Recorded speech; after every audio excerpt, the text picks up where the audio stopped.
अस्सलाम वालेकुम beautiful people, क्या बोलती पब्लिक, भाईजान भाईजान भाईजान भाईजान भाईजान भाईजान भाई। आज हम लोग रफ्तार कह रहा हूँ, रोहन करियप्पा की वीडियो देखने वाले हैं। और मुझे ना सच बोलूँ तो समझ ही नहीं आ रहा भाई इनका भी। सीधी सीधी बात है, देखो यार, तुम लोग हो सुनते होगे गोश्त को, और देखो मैं नहीं सुनता और एवरेज कोई भी नहीं सुनता था भाई। सीधी सीधी बात है, ये बीफ हुआ है तो इस बीफ में भी क्या है ना, बंदे को समझ आने शुरू हो जाती है।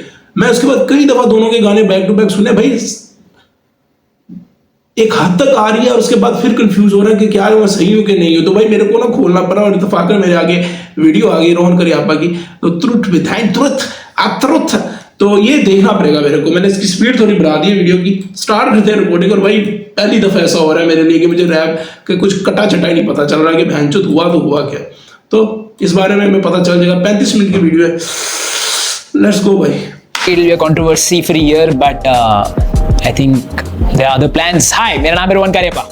गौश वर्सेस उदय की बैटल रीइग्नाइट हो चुकी है एंड इसमें मेरा और बाकी कुछ लोगों का भी नाम यहाँ पे आ चुका है। जनरली बताऊं तो उदय का जो पहला डिस्ट्रैक्ट था अनब्लॉक, उससे पहले आई वाज प्रीटी क्लियर कि इस बीफ को मैं कवर नहीं करूंगा, क्योंकि major chunk of things unfolded during that show that shall not be named, AKA Kakka show. तो मेरे को लगा यार उसी के बारे में अगेन एंड अगेन बात करनी पड़ेगी, तो मैं छोड़ दूंगा। But since now my name has been taken, I have to address it. पता नहीं मैं इस बीफ का कैसे पार्ट हो गया, but coming back to what has happened, I generally feel कि there have been a couple of bad moves by Uday and couple of really disgusting moves by Gaush, and उसके बारे में हम throughout the video डिस्कस करेंगे। And since I was watching most of this unfold right in front of my eyes because I knew Ghosh really well, I think मैं आपको थोड़ी insight दे पाऊंगा इस वीडियो में। इसमें VNI और सोहम गेमिंग का भी जिक्र हुआ है, तो स्टोरी वहीं से स्टार्ट करते हैं। Despite the fact कि Ghosh 1 Minute Rap Challenge season 2 जीता था, उसकी और मेरी ना ऑफन कुछ बात होती नहीं थी। मुझे याद है आज से करीबन 3 साल पहले मेरा कतर में कोई प्रोजेक्ट चल रहा था 45 डेज का, इसलिए मैं कतर गया हुआ था, वहां पे काम कर रहा था। एंड तब मेरे पास हिट ह्यूमन का फोन आता है। हिट ह्यूमन से मेरी ऑन एंड ऑफ बात होती रहती थी। वो फोन करके कहता है कि Ghosh को मुझसे कुछ सजेशन चाहिए। अगर आपको नहीं पता तो हिट ह्यूमन और Ghosh बहुत ही अच्छे फ्रेंड्स हैं, वो कॉलेज टाइम से फ्रेंड्स हैं। तो मत सोचो जब Ghosh 1 Minute Rap Challenge season 2 जीता था तो Ghosh से ज्यादा स्टोरी पर हिट ह्यूमन सेलिब्रेट कर रहा था। ये फालतू की डिटेल्स मैं आपको क्यों दे रहा हूं वो थोड़ी देर में बात सही बोलिए, मादरचोद टाइम ज़ाया करो बताऊंगा। अभी फिलहाल VNI और सोहम गेमिंग की डिटेल्स पर बढ़ जाते हैं। सोहम गेमिंग नाम का एक इंस्टाग्राम पेज हुआ करता था, जो कि पहले Ghosh और हिट ह्यूमन का बहुत ज्यादा बड़ा फैन था और वो बहुत ही कट्टर बंटा हेटर हुआ करता था। एंड लेटर जब Ghosh ने बंटा रैकेट्स ज्वाइन कर लिया तो वो Ghosh और हिट ह्यूमन को भी हेट करने लग गया। And he was a proper troll कि वो कुछ बोलेगा तो ये हेट करेंगे, एंड देन Ghosh उसको जाके DM में गाली देगा तो वो सॉरी बोलेगा। After few days he repeat the same mistakes. मतलब बहुत ही अजीब अजीब चीजें बोलता था। Ghosh की कुछ डेरिवेटरी पोस्टर्स बनाता था, एमए बंटा को गाली देता था। एक बार तो उसने ये भी बोल दिया था कि भाई मैं ऑनलाइन और ऑफलाइन दोनों फाइट्स के लिए रेडी हूं, आके मुझसे लड़ ले। ये सुनते ही Ghosh को थोड़ा गुस्सा आया। Ghosh ने अपना खब्बा डट्टा निकाला और बहन जो अपने मुंह में लेके वफात पा गया। भाई वो थक गया होगा इन चुतियापों को। थिंक सोहम का कहीं से एड्रेस निकलवाया था एंड वो उसके घर पे पहुंचा।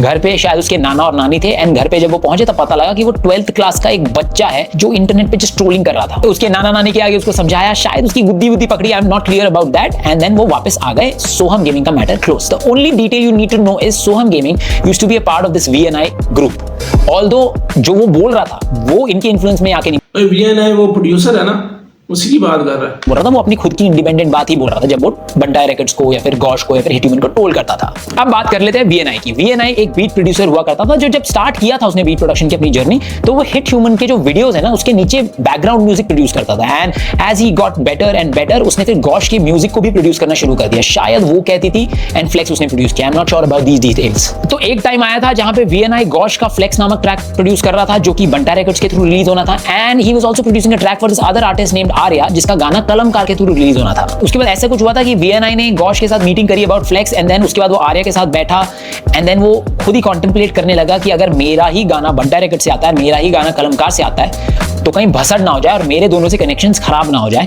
एंड क्योंकि VNI वाज अ ह्यूज रफ्तार फैन, उसने जस्ट उस डिस्कॉर्ड कॉल में जब वो आर्या के साथ बात कर रहा था उसने जस्ट ये बात बोली कि शायद मैं Ghosh को मेरे को बोल देना चाहिए कि मैं ये गाना नहीं करना चाहता, लेकिन उसने सब बोला नहीं। इंस्टेड आर्या ने ही Ghosh को कॉल किया और बोला शायद भाई कि VNI शायद तेरा गाना जो है वो नहीं करना चाहता बिकॉज ये सब उसको ऐसा लग रहा है एटसेट्रा एटसेट्रा। एंड Ghosh ने अगेन इसको मिस इंटरप्रेट किया, थिंकिंग कि VNI उसके बहनचोद किसी का आर्टिस्ट का फैन बनना कितना चुतियापा और कितना मसला है बहनचोद हमारे इस कल्चर। इसमें क्या वैसी मतलब फसादे लाई, मतलब चीड़ फाड़ी है। सामने उसको झूठ बोल रहा है, उसकी चाट रहा है, एंड देन पीठ पीछे बोल रहा है कि वो ये गाना प्रोड्यूस नहीं करना चाहता है। Ghosh को आया गुस्सा, फिर वो शायद 10-12 बंदे लेकर वीएनआई के घर के थोड़ी दूर पर साइफर करने गए थे एंड देन वही 10-12 बंदे लेकर वो वीएनआई की सोसाइटी में भी घुसा, वीएनआई को नीचे बुलाया, वीएनआई के साथ बातें करी, उसको धमकाया, बोला कि तू एक्सेप्ट कर कि तू स्निच है वगैरह वगैरह। तब वीएनआई की मम्मी सोसाइटी में घूम रही थी, उन्होंने देखा कि भाई उसके बच्चे के साथ ऐसा कर रहे हैं, तो उन्होंने बोला कि आप ऊपर आके शांति से बात कर लो, अंडरस्टैंडेबल, बिकॉज सोसाइटी के सामने क्यों मजाक बनाना है। जब वो लोग घर पे गए, द स्टोरी इज कि सिर्फ 2 या 3 लोग गए एंड जब घर पे गए तो बहुत कामली बात हुई, बिकॉज ऑब्वियसली पेरेंट्स के सामने कामली ही बात होगी। ये जो मैंने आपको एक्सप्लेन किया, ये मैंने गौर मार चोद देते बहन चोद पकड़ के, क्या ब्रो, लाइक हद है ब्रो, लाइक क्या माँ का। मुझे भी स्टोरी सुनी है, वीएनआई ने भी कंक्लूजन के पॉडकास्ट में जाके यही स्टोरी बताई है एंड ही सीम जेन्युइन इसलिए बोल रहा हूं उसने काफी अपनी गलती भी एडमिट करी है कि ये बोल के कि यार मैं 15-16 साल का था, मैंने ये चीज गलत करी, बट ये चीज हुई थी एंड उसने उस पॉडकास्ट में बहुत सारे प्रूफ भी दिए हैं which seem Uniworth's winter sale is now live. Enjoy up to 50% off and dive into style with genuine. But इसके बीच में आई थिंक एक और चीज हुई थी जो मैं ठीक से रिकलेक्ट नहीं कर पा रहा हूं, but I think it was कि वीएनआई ने चुपके से वीडियो बनाने की कोशिश करी कि गौश वगैरह वगैरह उसके घर पे घुस आए और समथिंग ऑन दोस लाइंस, या फिर किसी और बंदे ने बनाई थी और वीडियो आर्या म्यूजिक तक पहुंची और उस वीडियो के बैकग्राउंड में कुछ इस टाइप की आवाज थी, ठीक है। तो आर्या ने अज्यूम कर लिया कि वीएनआई को उन्होंने मारा है एंड उसने अपना इंस्टाग्राम पे ऑलरेडी पोस्ट करके कॉल आउट करना शुरू कर दिया। शायद उसने रफ्तार को भी कॉल किया, बोला ऐसा हो रहा है, and then Raftaar had to call both of them and he had to sit them down and explain कि ये सब मत करो। This is where all of this begins. Now इस पॉइंट के बाद गौश थोड़ा शांत हो गया था, लेकिन जो पूरा वीएनआई का ग्रुप है understandably so was very pissed and वो गौश के against post and stories and Discord पे बातें ये सब कर रहे थे एंड तभी गौश को समझ नहीं आ रहा था कि इसको कैसे हैंडल किया जाए। Should he act on it, should he release a diss track, should he again do what he had done, उसको वो समझ नहीं आ रहा था एंड दैट्स व्हाई मैंने बोला कि एक बार तू रोहन भाई से बात कर ले and that's when he spoke to me and although मेरी इमेज ऐसी बन चुकी है कि मैं हर कंट्रोवर्सी के एकदम बीच में रहता हूं, my genuine suggestion most of the times is anti controversial कि भाई तू ये मत कर जिससे कंट्रोवर्सी बढ़ जाए। एंड वही सजेशन मैंने गौश को भी दिया था कि भाई तू इस चीज को भूल जा, जो हो गया, अब उस बात को भूल जा, do not aggravate this more. And उसने वही किया, उसने मेरी बात सुनी एंड ये मामला आई थिंक कुछ महीनों में एकदम शांति हो गया। रोहन भाई आप तो गांधी निकले, रोहन भाई छोटा सा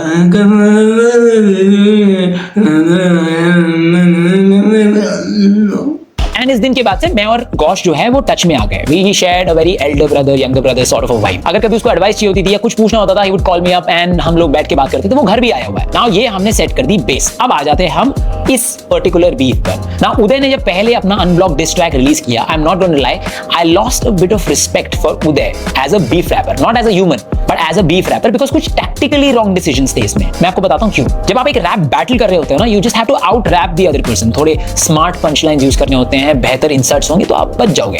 बट एक रैप बीफ में आपको नैरेटिव कंट्रोल करना होता है। इसका मतलब ये है कि आपको हर कदम जो आप ले रहे हो उसके इंप्लीकेशन समझ के वो कदम लेने पड़ते हैं। एंड इस पर्टिकुलर डिस ट्रैक में मैं बात कर रहा हूं अनब्लॉक की, कुछ कंप्लीटली अननेसेसरी नेम ड्रॉप्स थे। अगेन मैं शुक्र है इसने एक सेकंड अनब्लॉक ही बोला ना। पर्टिकुलर डिस ट्रैक में मैं बात कर रहा हूं अनब्लॉक की, कुछ ब्रो बहुत ही ना, मतलब मैं सीधी बात बोलूं, मैं तुम लोगों को उससे भी बोल रहा ये तो बहुत ऊपर की चीज बनाई है बहन चोद, ये टट्टा बहन चोद, हमें बनना चाहिए, तुम लोग बन रहे होते हो भाई। कुछ भी नहीं था भाई उसमें, जस्ट इंजॉय करना के बीफ है, बट था कुछ भी नहीं। वो काउंटर पे काउंटर, वो मैं क्या लौड़ा कर रहा ब्रो, क्या तू बोल रहा ब्रो। मैं बोलूं तो चूतिया, good one. Completely unnecessary name drops थे। अगेन मैं मॉरली अननेसेसरी नहीं बोल रहा कि अरे क्यों किया, इन लोगों को हेट मिली, नहीं, मैं टैक्टिकली अननेसेसरी नेम ड्रॉप्स बोल रहा हूं। जैसे for example the allegation of me being Gaush's manager. आ जाओ उसी की स्टोरी सुन लो। आज से 2 साल पहले मेरे को रियलाइज हुआ कि अगर मैं कॉन्स्टेंटली कंटेंट पे कंटेंट ही बनाता गया विदाउट अपस्किलिंग माई सेल्फ, तो मैं यूट्यूब पे सेम चीज परोसता रहूंगा एंड देन वो थोड़ी दिन बाद बासी हो जाएगी। तो I have to really upskill, get more information, understand music business and rap business a little more. And इसी के चक्कर में मैंने एक म्यूजिक बिजनेस का कोर्स भी किया। इसका रीजन ये था कि मैं बेहतर अगर बिजनेस समझ पाऊंगा तो आपको भी समझा पाऊंगा एंड अगर फ्यूचर में जाकर मुझे ब्रांच आउट करना हुआ तो उसमें भी आसानी होगी ना। उसी कोर्स के एंड में उन्होंने सजेस्ट किया था कि अगर आप एक आर्टिस्ट मैनेजर का करियर देखना चाहते हैं, एक्सपीरियंस करना चाहते हैं कि आपको पसंद है या नहीं है, या आप अच्छे हैं या नहीं है, you have to pick a relatively smaller artist and manage them. ना अंडरस्टैंड कि एक बड़े आर्टिस्ट है ना, बहुत अलग अलग टाइप के मैनेजर्स होते हैं। उसकी ब्रांड डील संभालने के लिए अलग मैनेजर होता है, उसकी पर्सनल नीड संभालने के लिए अलग मैनेजर होता है, उसका A&R करने के लिए अलग मैनेजर होता है। लेकिन एक छोटे आर्टिस्ट के पास एक ही मैनेजर होता है जिसको सारा काम करना होता है। And this opportunity would enable me to understand कि हर मैनेजर का क्या क्या काम होता है and which manager would I like to be if I get a chance to be one in future. Bro as an Rohan को आप इंडिविजुअली देखो ना ब्रो, लाइक उसकी ग्रोथ, इस वीडियो को छोड़ के इसकी गुफ्तगू में जो इसकी असल है ब्रो, लाइक सीरियसली ये बंदा जैसे कहते हैं ना मंजा हुआ। रोहन की सबसे खूबसूरत 100 चीज़ें होंगी, बट एक खूबसूरत चीज़ है कि एक उस्ताद है, गाइड करना 100 बंदे समझ जाते हैं बट समझा नहीं पाते, और उसको डिलीवर करना रोहन के हाथ में है। इसलिए मैं इस बंदे के आगे इसको वही उस्ताद मानो, इसमें कोई बुरी चीज़ है, और ये न्यूट्रल रहता है ब्रो, अच्छी चीज़ है। देखो तुम मानते हो नहीं मानते वो चीज़ है, बट दर हकीकत उसका बड़ा एक लॉजिकल फैक्ट बात करता है। मैनेजर का क्या क्या काम होता है and which manager would I like to be if I get a chance to be one in future. ना मुझे एक आर्टिस्ट ढूंढना था। टिल दिस पॉइंट गॉश मेरे घर पे भी आ चुका था, वो 1 मिनट रैप चैलेंज सीजन 2 का विनर भी था, तो that proves that he has skills. Plus he was freshly out of Bantai records and he was in dire straits, मतलब उसके पापा ने उसको अल्टीमेटम दे रखा था कि अगर कुछ रैप करियर में बना ली तो कुछ महीने बाद उसको यूएसए भेज देंगे हायर स्टडीज के लिए। तो basically for him the clock was ticking and that's why he was my first pick and he was very happy to have me as well and it worked well for both of us. जहां मैंने भी सीखा कि मुझे क्या पसंद है और कौन से एस्पेक्ट्स पसंद नहीं है, it worked out well for him because his whole aim was to get selected in that rap show. It was like a last throw of dice for him, वरना तो पक्का जा ही रहा था फॉरेन पढ़ने के लिए। And since I knew a thing or two about rap contests because मैं भी rap shows organize करवाता हूँ and I've been a part of that very show, मुझे थोड़ी सी insights थी and I helped him with those insights. And वो advice उसके लिए काम भी करी। सीजन 2 में गॉश रिजेक्ट हुआ था, बट क्योंकि हमने सीजन 3 के लिए जो गाने प्रिपेयर किए थे वो अच्छे थे, he got selected in season 3. And जैसे ही सीजन 3 खत्म हुआ, so did my stint with gosh because मेरे को जितनी इन्फॉर्मेशन चाहिए थी मिल गई थी and then वो अपने अलग रास्ते चला गया था। Now all this while I had made it very clear to gosh कि भाई अगर तेरे को कोई असिस्टेंस चाहिए, कोई सजेशन चाहिए, I am always there, but my YouTube content will be completely independent of our connection and me being your manager and you being my artist. कहने का मतलब ये just because he's my friend, मैं अपने weekly reviews में ना ही चीजों को शुगर कोट करूंगा एंड ना ही कुछ कवर अप करूंगा। The only advantage he gained by me being his manager is कि जब भी मैं उसको कुछ चीज के लिए क्रिटिसाइज करता था, फॉर एग्जांपल मैंने पॉइंट किया था कि उसका स्टेज प्रेजेंस सही नहीं है, वो ऐसे खड़ा होता है यूं करके परफॉर्म करता है, इफ यू रिमेंबर दैट। तो after my review released I could go in length and describe कि तेरे में क्या खराबी है एंड इसको कैसे इंप्रूव किया जा सकता है, and then we would do back and forth where he will send me some videos of him performing and I एक ऐसा दोस्त चाहिए मालिक, एक ऐसा दोस्त चाहिए मालिक, एक दोस्त ऐसा चाहिए बस, और कुछ नहीं चाहिए। एक ऐसा दोस्त नहीं मेरे पास है, मैं सच बोलूं, लेकिन डिमांड है भाई, एक दोस्त ऐसा होना चाहिए, अचूत नहीं चाहिए, दोस्त चाहिए। होटल की नहीं इसमें लेवल चेंज करने etcetera so on so forth. Now ये क्लियर हो गया। Now let's come back to मैंने क्यों बोला कि उदय का नेम ड्रॉप करना टैक्टिकली खराब डिसीजन था। Firstly me being Gaush's manager is no exposé by any means. It would have been अगर मैं गॉश पे थोड़ा सॉफ्टर रिव्यू दे रहा होता या फिर मैं उदय को स्पेशली ज्यादा क्रिटिसाइज कर रहा होता, बट ऐसा तो हुआ नहीं। इनफैक्ट शो खत्म होने के बाद जब मैंने top 10 tracks done on the show की लिस्ट बनाई थी तो उदय का इशारे जो था वो मैंने ज्यादा ऊपर रखा था गॉश के किसी भी ट्रैक से। सेकेंडली एंड मोस्ट इंपॉर्टेंटली मैं उसका मैनेजर हूं ये मेंशन करके Uday gave Gaush that foundation that he needed to prove कि शो उसके अगेंस्ट क्यों था। अब शो और मेरा 36 का आंकड़ा है वो पूरी दुनिया जानती है, इसी वजह से शो वाले गॉश के अगेंस्ट होंगे। ये फैक्ट जो गॉश प्रूव करना चाहता था that suddenly becomes more believable and it was served to him by his opponent Uday himself. उसके अलावा डीएमसी मेंशन, आई मीन बहुत ही कम लोग हैं डीएचएच सीन में जो डीएमसी को पसंद करते हैं, जो डीएमसी की साइड लेना चाहेंगे। That again gives Ghosh a chance to shit on DMC and rake in more audience because DMC को कलेक्टिवली लोग पसंद नहीं करते। ऐसा नहीं कि सिर्फ गॉश को उसने कम पॉइंट्स दिए हैं, पैंथर और बाकी कुछ आर्टिस्ट के साथ भी उसने अनफेयर जजमेंट करी है and that is why collectively no one really likes DMC in the scene. उसको कौन अपनी साइड में लेता है यार। And finally and most importantly Uday, why on earth would you name drop Mrinal in this diss? उसको बीच में क्यों लाएगा? And did he realize कि मृणाल को बीच में लाने से गॉश उसके बारे में और बोलेगा एंड उन सब की implications एंड जो सबका लोड और इफेक्ट है वो गॉश और उदय पे नहीं। ब्रो ये बोल तो सही रहा है, but to be very honest अगर हम अपनी सर्टेन एज में होते हैं ना, हम एक चीज करते जाते हैं। और बीफ के बारे में तो अब भाई चाहिए भाई, व्यूज आता है ब्रो। कहाँ पे लोग 500 बंदा, सोचो एक सिनेमा के अंदर बैठ जाता है और बहनचोद 500 व्यूज आपके वीडियो के नीचे आ जाए तो आप मादरचोद नाचते फिरेंगे। तो ये चीजें करनी पड़ती है। मैं ज्यादा तो नहीं बोलूंगा, मैंने सीखा है, मैंने यूट्यूब पे सच बताऊं तो मैं बाहर का इतना रैप सुना नहीं है, बट मैंने उनकी वीडियोस उनके चीजें खोल के सुनी है। तो उसके अंदर तो इवन तो वो सेम कर रहे होते हैं, कई जगहों पे ऐसा होता है कि जरूरत भी नहीं होती, बट वो यार कोशिश होती है मेरे हिसाब से आर्टिस्ट की, क्योंकि अब लिबरलिज्म ही बोल दो, जो भी बोल दो, भी इंडिया में भी जो ये सीन हो रहा है सोशल मीडिया का, एक आप कुछ भी कर सकते हो। वो उस वक्ती तौर के लिए गंदा लगे जो लगे, एक सर्टेन अमाउंट की आपके पास रेशो आ जाती है जिसमें अमाउंट लोग आपको आके सपोर्ट भी कर रहे होते हैं एट द सेम टाइम। तो क्या बोले इसके ऊपर, फ्रीडम ऑफ स्पीच चुतियापा ही, लेकिन जो भी है वो कर देंगे में और बोलेगा, एंड उन सब की इंप्लीकेशंस एंड जो सबका लोड और इफेक्ट है वो गॉश और उदय पे नहीं, रादर मृणाल और हिट ह्यूमन पे पड़ेगा। And you know what the big problem is, अगर उसने मृणाल का बार ऐसे मारा, उसने जान की ब्रो किया, इतना वो चूचा तो नहीं होगा, और अगर हुआ भी तो वही बात है, फ्रीडम ऑफ स्पीच लग जाएगी और ये लग जाएगा, लेकिन उसने किया जान के था, क्योंकि उसको सब पता था, है ना।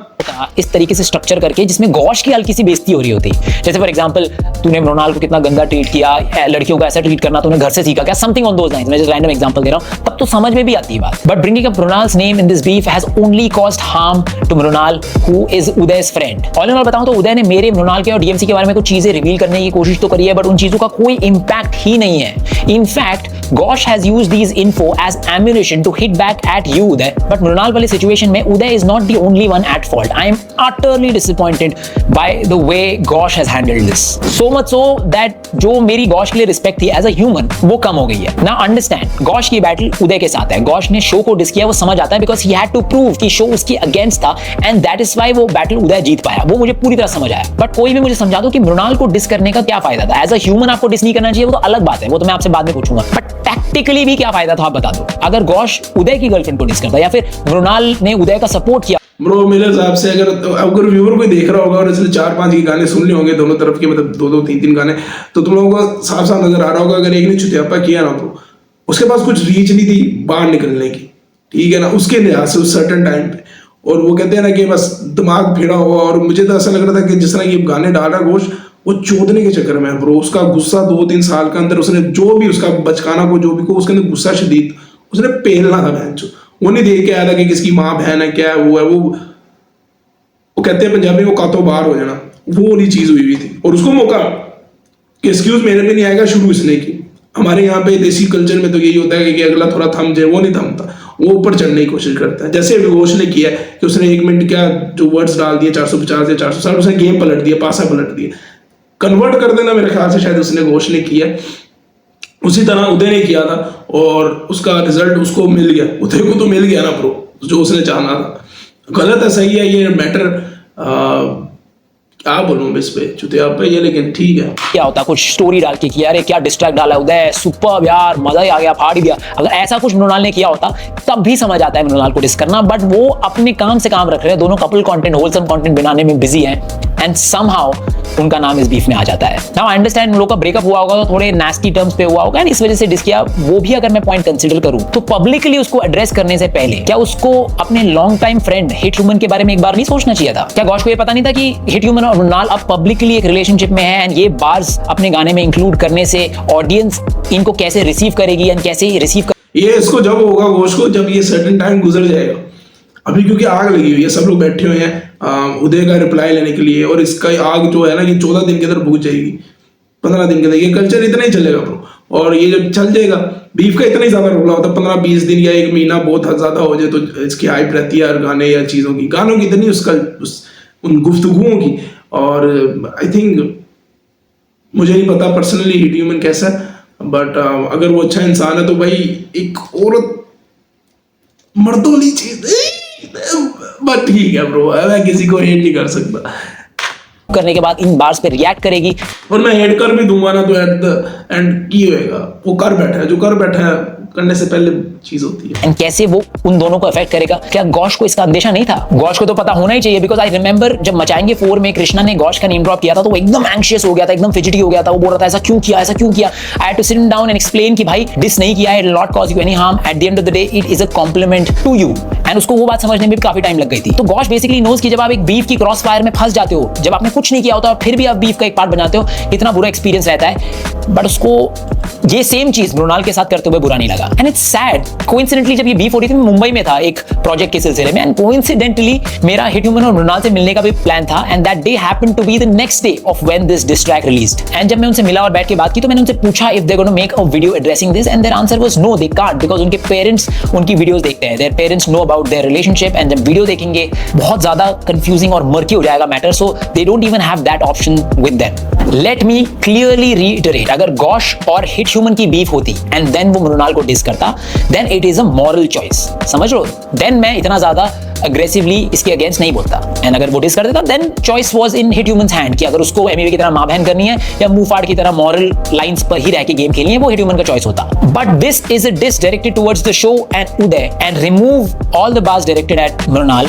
The effect on Uday and the effect on the show would have been exactly same. कहने का मतलब यह है कि इस particular Uday versus Ghosh beef में मृणाल के बार्स की कोई जरूरत नहीं थी. Coming back to the beef, हम इंडिविजुअली गानों पे नजर डालेंगे, लेकिन उससे पहले मैं आपको एक बात बता दूं कि जितनी भी चीजें इन गानों में एड्रेस होने वाली है, from shady contracts to the scrapping of tracks to the pressure जो बैटल के दिन पे घोष पे मेंटेन हो रहा था, I knew each and every single thing. But आपने देखा होगा मैं इन सारी इंफॉर्मेशन का अपने रिव्यूज में यूज नहीं करता हूं. माय फंडा इज प्रीटी क्लियर. मैं जब एक रिव्यू बना रहा होता हूं, मैं उस चीज पे रिव्यू बनाता हूं जो टीवी पे बाकी लोगों को भी दिखता है. All of this additional information that I have, I keep it to myself, and I think I take pride on the fact that I remove all of my biases while scripting any sort of review that I have. But coming back, अब गाने पे नजर डालते हैं उदय और घोष ने एक दूसरे पे क्या एलिगेशंस लगाया, उसको इंडिविजुअली देखते हैं. अच्छा, एक डिस्क्लेमर दे दूं, ये एक ब्रेकडाउन वीडियो नहीं है, बार्स वगैरह ब्रेकडाउन नहीं करूंगा. यहाँ पे सिर्फ मैं आपको फैक्ट्स और थोड़ी इनसाइट्स देने आया हूं जो मुझे पता है शायद नॉर्मल जनता में अभी तक कुछ बातें ना पता हो. इसीलिए तो मैं भी आया हूँ भाई तेरी वीडियो खोलने, क्योंकि नहीं पता ब्रो. से पता मुझे पता बहुत कुछ, तो तू चुप नहीं, तेरा कॉन्ट्रैक्ट पे हुआ फंबल से ब्लेम डाला था मृणाल पे, नाउ दे नो दैट. इस बार को सुनने के बाद आई रियलाइज कि काफी सारी इनसाइट्स मिलने वाली है. तो ये बैटल के शूट के दिन की बात है. मृणाल शूट लोकेशन में थी एंड वहां से उठ के वो कहीं गई, एंड जब वो कहीं जा रही थी तो उसने सुना कि उदय अपना जो बैटल ट्रैक है वो परफॉर्म कर रहा है. मृणाल ने थोड़ी देर सुना तो उसको समझ आया कि this is going to be a diss at Ghosh, and just like any other good friend would do, Mrinal भागते हुए वापस आई एंड उसने घोष को बताया कि उदय तेरे लिए डिस ट्रैक लिख के लाया है, आज वो ही परफॉर्म करने वाला है. नाउ घोष ये सुन के एंग्शियस हो जाता है, एंड जब वो एंड में जाके अपना बैटल का सेकंड वर्स फंबल करता है तो इसका ब्लेम मृणाल पे डाल देता है कि अरे तूने मेरे को क्यों बताया, तेरे बताने की वजह से मैं एंग्शियस हो गया, मुझ पे प्रेशर और ज्यादा बढ़ गया, इस वजह से मैं भूल गया. आई रिमेंबर घोष ने शूट के बाद मेरे को भी कॉल करके बताया था, and I was very quick to refute this. मैंने बोला था भाई एज अ गुड फ्रेंड, अगर मुझे पता चलता तेरे बारे में कोई खराब हो रहा है, तेरे को कोई डिस कर रहा है, my first instinct would be to come and tell you what else will I do with that information. Ghosh उस दिन तो मुझसे एग्री नहीं किया, लेकिन कुछ दिन बाद आई थिंक ही अंडरस्टूड कि मृणाल की गलती नहीं थी इस चीज में. तीन तेरे लिरिक्स शीट मेरे पास नहीं थी, तू नई शीट दिया शूट से घंटा पहले मैं चेंज एक लाइन नहीं की. Now this is true. Ghosh ने अपने बैटल ट्रैक का जो सेकंड वर्स था वो चेंज किया था. घोष को वहीं से उड़ते उड़ते खबर आई थी किसी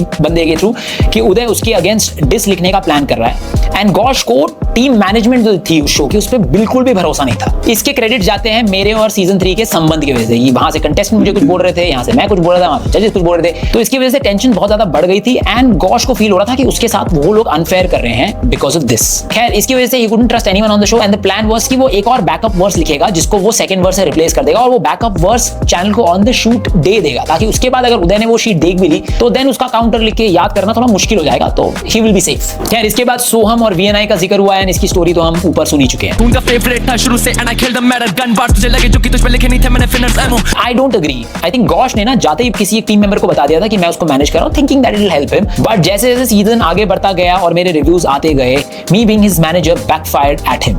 ब्रो सीरियसली ब्रो, लाइक मैं यहाँ पे इसलिए रोक के बोल रहा हूँ कि जो बहनचोद मुझे बोल रहे हो ना तुम लोग कि यार तेरे को ब्रो किसी को नहीं समझ आएगा.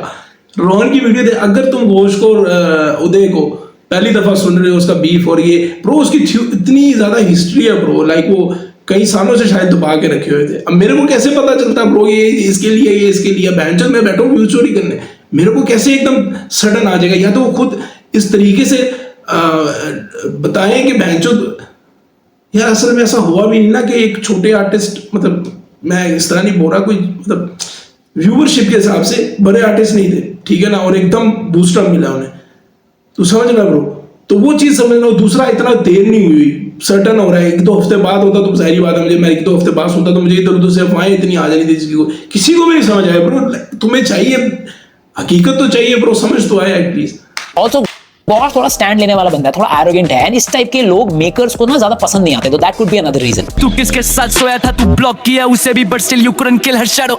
Now anyone who is watching this, ठीक है, इस बारे में बात कर चुका हूं, but anyone who is watching this, if you are a rapper or a non wrapper, आप मुझे समझा दो कि ये बात एक लड़के के लिए डिस कैसे है. ये सारी चीजें लड़के खुद बोलते हैं, खुद को फ्लेक्स करते हुए. The only person who would find this derogatory is Mrinal, who happens to be your friend. Average motherfuckers, तुम लोगों को पता नहीं हसल के फक घोष को रोहन गरिया पा कर रहा था मैनेज मदरफकर. अगेन इसके बारे में ऊपर डिस्कस कर चुके हैं, लेकिन इसके इंप्लीकेशन तो बता। फॉर एग्जांपल मैं डीडी टाइप का इंसान हूं, देन तू बोल रहा हो कि अरे कितने नीच गलीज टाइप के इंसान को तूने मैनेजर रखा था, या फिर तो वो हो, या फिर तो कोई प्रूफ हो कि मैंने उसको बहुत सॉफ्टली ट्रीट किया है अपने रिव्यूज में, एंड तू क्योंकि उसका ऑफ है मैंने तेरे को बहुत ही ब्रूटली ट्रीट किया है। अगर ऐसा कुछ हो तो मैं I can understand this being an expose, but turns out none of that is true. I think इस पूरे डिस्ट्रैक्ट में द ओनली बार इसको मैंने सुन के बोला हाँ that is a good bar was this. Ganesh निकला था या आरी निकाल के तभी लकड़ी पड़ी ले ली उसने सारी ही साथ में। Apart from that it was a good diss, लेकिन इसके बाद जो इंडस्ट्री प्लांट गॉश ने रिलीज किया दैट हैड एवरीथिंग।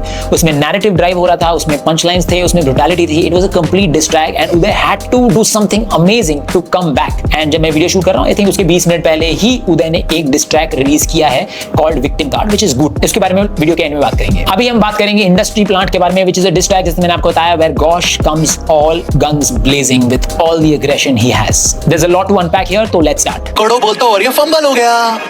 कड़ो बोलने वाली लाइन की तरह। जब उदय और गॉश की शो पे बैटल हुई थी तो उदय सेकंड जाता है अपने इंट्रो में बोलता है कि मैं र को डो बोलता हूं, तूने फंबल कर दिया। बेसिकली र को ड बोलने वाला डिस एक गॉश ने किया था जिसको बाद में पोस्ट प्रोडक्शन में डब करवा दिया गया। एंड अगर आपको जानना है कि वो कौन सा बार था तो उस बार को इंडस्ट्री प्लांट गाने में भी गॉश ने यूज किया। इट इज द डंडी डोना बार। नाउ इसको क्यों डब करा दिया गया, अगर आपको इसके बारे में डाउट है तो टीवी पे ना कुछ ऑब्सीन चीजें नहीं चल सकती। तो जैसे मैंने आपको बताया वो शीट पर तो लेकर आया था लेकिन वो लिरिक्स अप्रूव नहीं थे, तो क्योंकि उसने परफॉर्म कर दिया और वो अब नहीं जा सकती है टीवी पे, तो ऐसे सब जो लाइंस होते हैं उसको डब करवा दिया जाता है। ओ ब्रो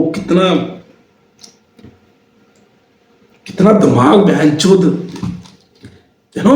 मैंने कभी नहीं सोचा था कि यार एक न्यू आर्टिस्ट का इतना कॉम्प्लेक्स और मतलब सर कपाई वाला बीफ है ब्रो।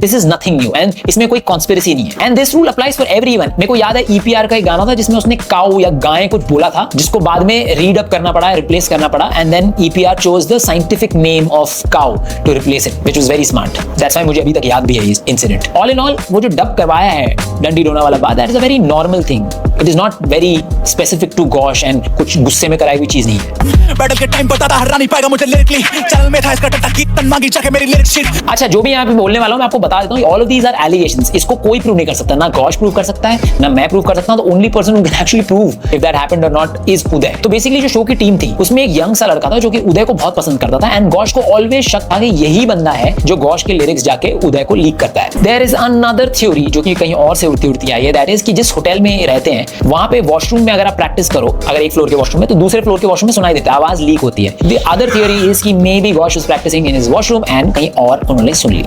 मतलब कौन सा बिलीवेबल है, आपको किस पे विश्वास करना है ये मैं आप पे छोड़ता हूं। मैं बना रहा था नॉर्मल सॉन्ग, दिया फोर्स ऑफ हुक चैनल को सुनाने and that was all.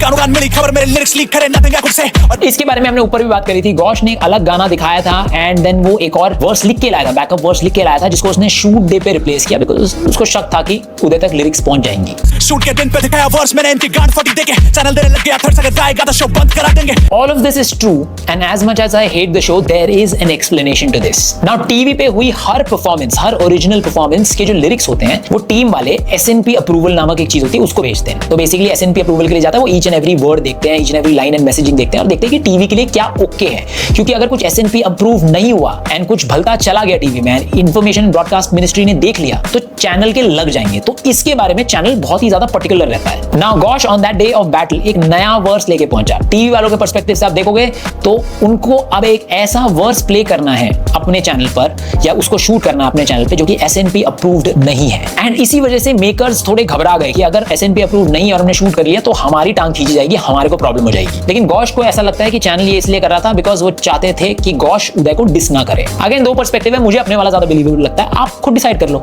5 minutes करके हम क्या शूट पे दिया मेंटली तोड़, that's why I fucking format करता couldn't take all of the bullshit anymore। This is true. वो बार-बार मीटिंग रख रहे थे, बार-बार डरा रहे थे। गॉश मुझे उस टाइम कॉल करके बता रहा था, I remember they were using intimidation tactics as well, जहां पे बोल रहे थे अगर तूने परफॉर्म कर दिया डायरेक्ट आउट करा देंगे। And I remember telling gosh कि भाई डायरेक्ट आउट करवा दिया अगर तो उसको टीवी पे कैसे एक्सप्लेन करेंगे, दैट डजंट मेक सेंस। तो डायरेक्ट आउट कराना is out of the table. Basically डरा ही रहे थे। और जैसे वो फंबल चैनल के लोग ज्यादा नाच रहे थे। Love this bar, can't say much about it, good job with sensing the name but I like this. Prawn से खाने की बात करें छोटी सी मच्छी बंगाली में बोलूं तो माच चुदा है। By the way this bar was there in the original battle as well, इसको भी डब करवा दिया था। है बोलता है रो थोड़ा मेरे आगे डंडी डोना मत कर जैसे मैंने पहले भी मेंशन किया था, डंडी डोना वाला बार ओरिजिनल बैटल ट्रैक में भी था एंड यहाँ पे भी है। Smoke फरहान छोड़े नहीं होते you wouldn't be in the fucking conversation Youngi, Smoke, Farhan and Fo, ये सारे उस टीवी शो पे सेलेक्ट हुए थे, लेकिन उन्होंने ऑप्ट आउट कर लिया after seeing the contract. What a great move by all four of these. उसको नील करा के मैं मोड बना था तभी बोले उसे more kneel I think God should be ashamed of this bar, as simple as that. Again सही बात है यार, मेरी फेवरेट थी यार। मैंने अपनी लाइफ में इंडियन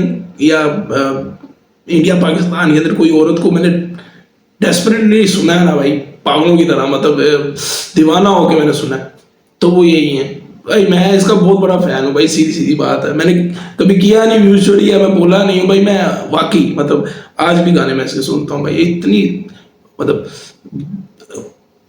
मुझे एज एन आर्टिस्ट बहुत पसंद है bro. Again not mainly because of Mrinal, because उनका पर्सनल मैटर है, पता नहीं कैसे हैंडल करेंगे। बट ये बोलने से पहले एक बार आई थिंक गॉश अपनी फ्रेंडशिप विद हिट ह्यूमन के बारे में सोच सकता था, एंड उससे उनको क्या इफेक्ट होता है एक बार वो सोच सकता था। More on that later in this video, so hang in there for that. तूने मेरा काउंटर बोल के I'll make my ops diameter more I think this is the strongest proof that Gosh has to prove कि उसके जो lyrics है वो उदय को लीक किए गए थे। तो गॉश के फर्स्ट वर्स के एंड में circumstance is equal to pi D का जो फॉर्मूला होता है मैथमेटिक्स में, उसके ऊपर एक स्कीम की गई थी, एंड देन उदय के जो सॉन्ग है उसके एंड में उसने डायमीटर वाला एक बार मारा था। बेसिकली बैटल रैपर्स क्या करते हैं, आपने जो बोला है उसी को फ्लिप करके अपने गाने में यूज करते हैं। This is a very battle rapper kind of thing to do. तो अगर उसके पास लिरिक्स नहीं थे तो उसने डायमीटर और यहाँ पे डायमीटर कैसे आया, कोइंसिडेंस या फिर लिरिक्स लीक हुए थे? अगेन ये आपके ऊपर मैं छोड़ता हूं, because both the options are equally believable. अबे चैनल स्ट्राइक डाउन किया खुलने में, चौथे सीजन में ये लोग ने, मैं शो के अंदर था भाई, क्या क्या हुआ होगा मेरे साथ। यही मैं वीडियो के स्टार्टिंग में बोल रहा था, उदय ने प्लेट पे परोस के दिया है गॉश को अपने पॉइंट्स प्रूव करने के लिए। मैंने पुराने गाने गाए क्यों, नए गाने करने नहीं देते थे, सॉन्ग की सिलेक्शन टीम के हाथ में गाना पड़े जो वो कहते थे। This is again 100% true. I remember जब मैं और गॉश शो के लिए प्रिपेयर कर रहे थे, हमने कुछ गाने बनाए थे जो गॉश शो पे परफॉर्म ही नहीं कर पाए, and those were really good tracks. एक ट्रैक था शायद डेविल वर्सेस एंजल करके ट्रैक था, वो बहुत ही अच्छा ट्रैक था, लेकिन गॉश परफॉर्म नहीं कर पाया बिकॉज 100 RBH ने शायद शैतान नाम का ट्रैक एक परफॉर्म कर रखा था। उसके अलावा एक और फन वाइब में हमने ट्रैक बनाया था, बिकॉज गॉश की डिस्कोग्राफी में ऐसा ट्रैक नहीं था। That track spoke about Tinder dates gone wrong and कैसा उसका एक्सपीरियंस रहा, वो भी गॉश परफॉर्म नहीं कर पाया because I think rap ID ने स्कैम नामक एक गाना परफॉर्म किया था जिसका भी सिमिलर थीम था। गुंडे गुंडे अपन भेजते नहीं भाई, सोम का पूजा अपन असल में चौथे। सोहम की स्टोरी हम ऑलरेडी कवर कर चुके हैं, तो लेट्स मूव ऑन। बोल के अब शब्द अभी तक सेकंड वर्स सुनो साला, आधे से ज्यादा मिल जाएगा सब dub. Can't really agree to this. So डंडी टोना वाला बार है वो टीवी में अप्रोप्रिएट नहीं लगता, इसलिए डब कराया गया, इसकी प्रोबेबिलिटीज एकदम हाई है, तो cannot agree to this bar. पर रीटेक्स YouTube पर मुझे रीटेक्स करने दिए नहीं, इन्हें इतनी थी मेरे से खुन्नस। This is actually weird because every fumble, especially season 2 के एंड से उन्होंने सोचा था कि जो भी फंबल होंगे शो पे उसको YouTube और स्ट्रीमिंग प्लेटफॉर्म पे हम करेक्ट करके भेजेंगे, एंड ये हुआ था बिकॉज जादूगर वायरल टॉप 50 में आ गया था एंड उसका फंबल्ड वर्जन ही बज रहा था। तो उनको समझ आया कि जो स्ट्रीमिंग प्लेटफॉर्म और YouTube पे सॉन्ग्स जा रहे हैं ये लॉन्ग टर्म कंजम्पशन के लिए है, एंड उसको हमें क्लीनर वर्जन एंड नीटर वर्जन भेजने होंगे, एंड उसके बाद से ऑलमोस्ट हर गाने के नीट वर्जन ही जाते हैं। I don't know why gosh का जो बैटल ट्रैक था उसका फंबल्ड वर्जन ही हर जगह चल रहा है। That is a little suspicious.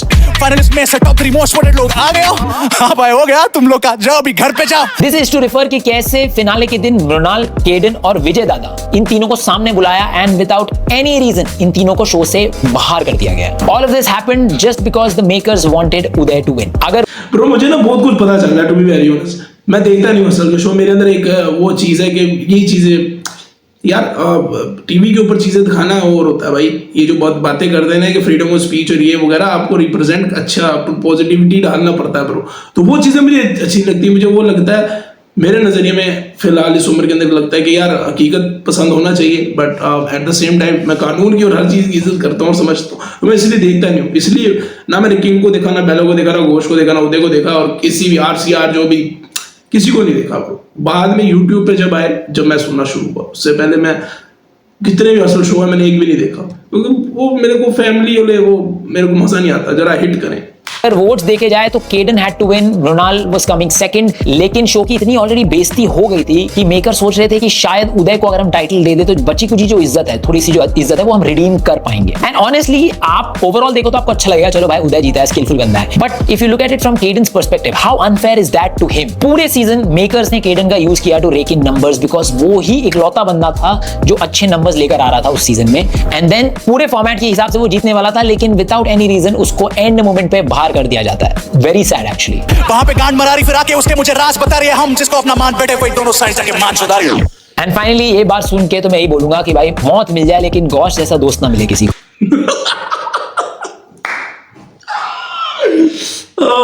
सही बात, लेकिन सही है ब्रो, ठीक है bro, गांड मारनी थी उसने। तो भाई नाउ इस पे बात करेंगे, लेकिन जब मैं रिकॉर्ड कर रहा हूं, मैंने आपको बताया इससे 20 मिनट पहले उदय ने अपना डिस्ट्रैक्ट ड्रॉप किया है and I love the route that he is taken. Gosh एकदम एग्रेसिवली आया है एंड उसने एकदम ऑपोजिट यूज किया है, जिसमें वो मजाक उड़ा रहा है, भांगड़ा कर रहा है, हा हा हा गू कर रहा है। I love that they are not on the same page because this keeps the battle more interesting, the beef more interesting. I feel the beef is sort of evenly point, slightly tilting towards Gosh as of now, but purely beef standpoint से बात कर रहा हूं। But अगर मैं personally बताऊं तो I am really upset with what I am seeing in this beef. When I approach gosh for that manager gig, पहला रीजन ये था कि गॉश एक अच्छा इंसान था। मतलब मैं जिसके साथ भी काम करना चाहता हूं तो फर्स्ट क्राइटेरिया है कि बंदा अच्छा हो, तो स्किल बाद में भी डेवलप किए जा सकते हैं। बट 2 years मेरी देश की धरती सोना उगले, सही करता ना bro. later to see what he has become and what he is doing with a friend who has always helped him makes me really sad. Now आपको मैं मृणाल के पर्सपेक्टिव से सोचने को नहीं बोल रहा हूं because आप मृणाल के पर्सपेक्टिव से सोच भी नहीं पाओगे, आपने उसकी साइड ऑफ स्टोरी सुनी भी नहीं है, ना ही शायद सुनोगे because she will never come up with that. But मैं चाहता हूं कि आप हिट ह्यूमन के पर्सपेक्टिव से एक बार देखो। आज गॉश का दर्जा हिट ह्यूमन से बड़ा है, फॉलोअर्स के मामले में, एंगेजमेंट के मामले में, सब्सक्राइबर्स के मामले में, बट ये हमेशा से नहीं था। जब गॉश रैपिंग स्टार्ट कर रहा था ना, तब hit human was a good decent name in the hip hop community. वो बहुत टाइम से कंटेंट क्रिएशन कर रहा था and hit human from the day one was a true friend and a cheerleader of Gosh. उसको जब भी टाइम मिलता था वो गॉश को प्रमोट करता था। मैंने जब पहली बार गॉश को इंस्टाग्राम रील देखी थी, मुझे वो हिट ह्यूमन ने ही भेजी थी। मेरे को याद है हिट ह्यूमन और T7 लाइफस्टाइल करके यूट्यूबर हुआ करता था, उन्होंने रैंडमली एक लेबल खोला था एंड जो पहला आर्टिस्ट उसमें साइन किया था वो गॉश था। मतलब साइन तो क्या ही करेंगे, both of them used to promote Gosh that much because both of them believed in Gosh and both of them really liked him as an artist and all of this was way before Gosh was a part of this reality show, way before Gosh had that Banta record deal, way before Gosh had won 1 Minute Rap Challenge season 2. Basically when he was nothing, hit human उसके साथ था and now when he has this clout, वो थोड़ा भी अपने आप को sensor नहीं कर पाया ये सोच के कि यार इस बंदे ने मेरे ना बहुत स्टार्टिंग में हेल्प करी है। But I think such is the story of life कि भाई आप 100 चीजें एक बंदे के लिए कर लो एंड देन एक चीज ना करो तो वो बंदा एक चीज जो नहीं किया उसको दिमाग में रख के एक्शन लेता है। And I am so agitated because this is an issue that I have always felt. मेरे को याद है जब मैं अर्ली कंटेंट क्रिएशन में आया था, जब मेरे 1-2 ब्रेकडाउन आए थे, थोड़ा सा मैं ब्लो अप होना शुरू हुआ था, एक इंस्टाग्राम पेज था, वो very well respected at that time and वो मेरे से बात करता था, बोलता था कि यार अच्छी वीडियो बनाते हो आप, ये वो वगैरह वगैरह। एंड देन मेरे को किसी ने उसका एक दिन कुछ हफ्तों बाद एक स्टोरी भेजी जिसमें उसने मेरे को कॉल आउट कर रखा, मुझे टैग नहीं किया लेकिन कॉल आउट कर रखा। I do not pay any attention to that. Few days later वो मेरे को वापस टेक्स्ट करता है, अरे नाइस वीडियो भाई, बहुत अच्छी बनाई। एंड देन मैं पूछा कि यार तूने मेरे अगेंस्ट स्टोरी क्यों डाली थी? टू व्हिच ही रिस्पॉन्ड्स, यार अरे वो तो एंगेजमेंट के लिए करना पड़ता है। From that very day I had lost all my hopes of having any creator friend and इसलिए आप देखोगे मैं ज्यादा क्रिएटर सर्कल में उठता बैठता भी नहीं हूं बिकॉज उस दिन के बाद से इमेज ये बन गई कि भाई ये इकोनॉमी इतनी अटेंशन इकोनॉमी है कि कोई भी आपकी फ्रेंडशिप को अटेंशन से एक्सचेंज करने के लिए 100% रेडी रहता है। एंड दिस इंसिडेंट गॉश और हिट ह्यूमन वाला जस्ट रीअफर्म्स दैट, तो इसीलिए मुझे ज्यादा बुरा लगा है। बट ठीक है, I am anyways proud of the kind of guy Hit Human is. He's a secure person. He's still standing by Mrunal. He's still strong. He's still creating content, and I'm happy for him. And ये चीज audience को भी आप बोल नहीं सकते. Maximum people in these audience don't really have that experience of being in a relationship, and that's why वो सारी चीजें बोलते हैं. But एक चीज बता दूं, आप जो दूसरों को चीजें बोलते हो, be very careful of that because आप जो दूसरों पे limitation लगा रहे हो, subconsciously आपके दिमाग में वो limitation लग रही है, and long term में आप कोई insecure इंसान ना बन जाओ ऐसे comment करते करते। चलो ये सारी एडवाइस क्यों दे रहा हूँ? Sorry मैं थोड़ा sway हो रहा हूँ because थोड़ा सा ना off script भी जा रहा हूँ मैं आज because थोड़ा सा बुरा तो लगा है मुझे। ऑलरेडी लेटेंट के साथ जो हो रहा है उस पर बहुत ज्यादा दिमाग खराब है। जब मेरे साथ हो रहा था समय भाई थे, now even if I want to support I have nothing that I can do that would help him because Samay भाई के आगे जो खड़े हुए हैं वो है चीफ मिनिस्टर्स, भाई बड़े बड़े organisation, and it feels really sad. जो हो रहा है वो गलत है लेकिन आप उसको रोक नहीं सकते। तो ऑलरेडी मूड खराब था, ऊपर से उस मूड खराब के दौरान मेरे को एक बहुत अच्छी अपॉर्चुनिटी मिली जिसके लिए मैं मुंबई गया था। I got my first gig as an anchor for a hip hop show. It's not a rap show, दूसरा शो है, पता नहीं मेरे को कितना अलाउड है बोलना, इसलिए मैं बोल नहीं रहा हूँ। तो उस बीच में ये बीफ भी चल रही है तो और मूड खराब। लेकिन लकीली उस शूट में विकेट सनी था भाई, वो बहुत चिल बंदा है, उसने एक्चुअली बहुत एंटरटेन रखा एंड इस सबसे मेरा माइंड थोड़ा डाइवर्ट हुआ। बट खैर मैं आपको इंटेंट बता दूं, I do not intend to cover this beef again. मैं चाहता नहीं कि इस पे एक और वीडियो में बनाऊं। हाउएवर अगर और नेम ड्रॉप्स होते हैं स्पेसिफिकली मेरे या मृणाल या हिट ह्यूमन के बारे में, then I think I will cover it again in a video. And जब अगली बार आऊंगा तो इतनी पीसफुली नहीं बताऊंगा, अगली बार देन मैं अपने पर्सपेक्टिव लेकर आऊंगा and which will not be pretty for some. Fuck. इस तरह वाला ब्रो लाइक्स ब्रो सबसे पहले तो यार ये बंदा ना हो ना ब्रो। मेरे को हिप हॉप ना मैं 2-3 महीने पहले शायद आई थिंक मैंने इसका यूट्यूब चैनल खोला था और मैंने ना हार्ड ड्राइव का देखना था क्योंकि उसके अंदर एक गाना था जो EPR के साथ आया था और एक दो और भी गाने थे जो मेरे को ना बिल्कुल हवाई फैर गए थे। तो मैंने उसके लिए खोला था और मैंने एक अब खोला है और ज़रूरत पड़ती है ब्रो। मैं देखता वीडियो के कौन क्या कर रहा है लाइफ के अंदर, मुझे करना पड़ता है, इस बंदे के पास आना पड़ता है क्योंकि मेरे को थोड़ा सा समझ आ जाए। भाई समझ तो आगे, बट मैं एक चीज़ बोल के बस ख़त्म करता हूँ। लोग काफ़ी रोहन भी बोली जा रहा था देखो यार, मोरल्स और ये वैल्यूज होती है ना, अफसोस की बात है सोशल मीडिया पे ना होती नहीं है कुछ, सीधी सीधी बात है। जो हो जाता है ना वो कभी रुकता नहीं है। और मुझे जहाँ तक लगता है कि दोनों ही छोटे आर्टिस्ट थे, एज ए व्यूअरशिप मेरे अभी इनको मिल रहे हैं 2-2, 4-4 लाख व्यूज मिल रहे हैं, बट इससे कोई मैटर नहीं करता, आगे मैटर करता है कि आगे लाइफ में क्या चलता है। इसकी सबसे बड़ी मिसाल अफसोस के साथ मुझे बोलना पड़ेगा, वो मूव फार है। तुम्हें पता है कि मैं क्या बोलना चाह रहा हूँ, इसमें कुछ भी एक्सक्यूज डाल दो वो तुम्हारे ऊपर डिपेंड करता है। बट जो हिट ह्यूमन वाली बात है, तो यार एमिवे की जो वाइफ अब बन चुकी है, उसके बारे में कृष्णा ने बहुत ज़्यादा फैला था। अगेन वो भी थी मोरल और चीज़ें वगैरह थी, ठीक है ना। और फिर एमिवे भी गया उसके ऊपर। एट अ सर्टन टाइम मेरा मानना यह है, टाइम ना हील कर देता है बहुत सी चीज़ें। हाँ, ये डिपेंड करता है कि अगला हील होना चाहता है कि नहीं होना चाहता, क्या उसको दिल पे लेके बैठ देता है। बट आज से 3 साल के बाद या 2 साल के बाद कोई याद भी नहीं रखेगा ये beef, to be very honest. बहुत से बीफ आ जाएंगे, बहुत सी चीज़ें आ जाएंगी, जख्म भर जाते हैं। और एक टाइम आता है कि मेरे को इतना हर्ट किया हो एक सर्टन टाइम के लिए, और एक घड़ी ऐसे गुजरती है कि बंदा कहता है कि माँ की चूत इसकी, वो चीज़ भर जाती है। खैर, इस पर मैं डिबेट नहीं करना चाहता। बात ऐसी है कि ब्रो, बहुत से पॉइंट मेरे क्लियर हो गए। और आई लव यू रोहन भाई। रोहन, तुम यहाँ रहते हो बस, और कहीं नहीं रह सकते तुम, समझ आई ना। खुश रहे, आबाद रहे। अगर आप लोगों ने वीडियो देखी है तो बढ़िया है, नहीं देखी तो कोई बात नहीं, इतना तो बोल सकते हैं, यस कमांडो।